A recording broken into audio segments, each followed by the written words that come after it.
is what's new and updated in the Report Generator application of the ChromeOS Readiness tool. In the Data Overview section, you can search for a device, filter by domain, and even filter by readiness status.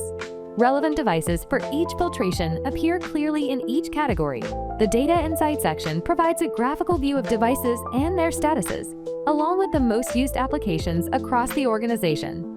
In the History Report section, you can view previous rounds of data collection, which was conducted before the current reconfiguration. The Feedback section lets you review your submitted feedback and share your own input to the ChromeOS Readiness tool team.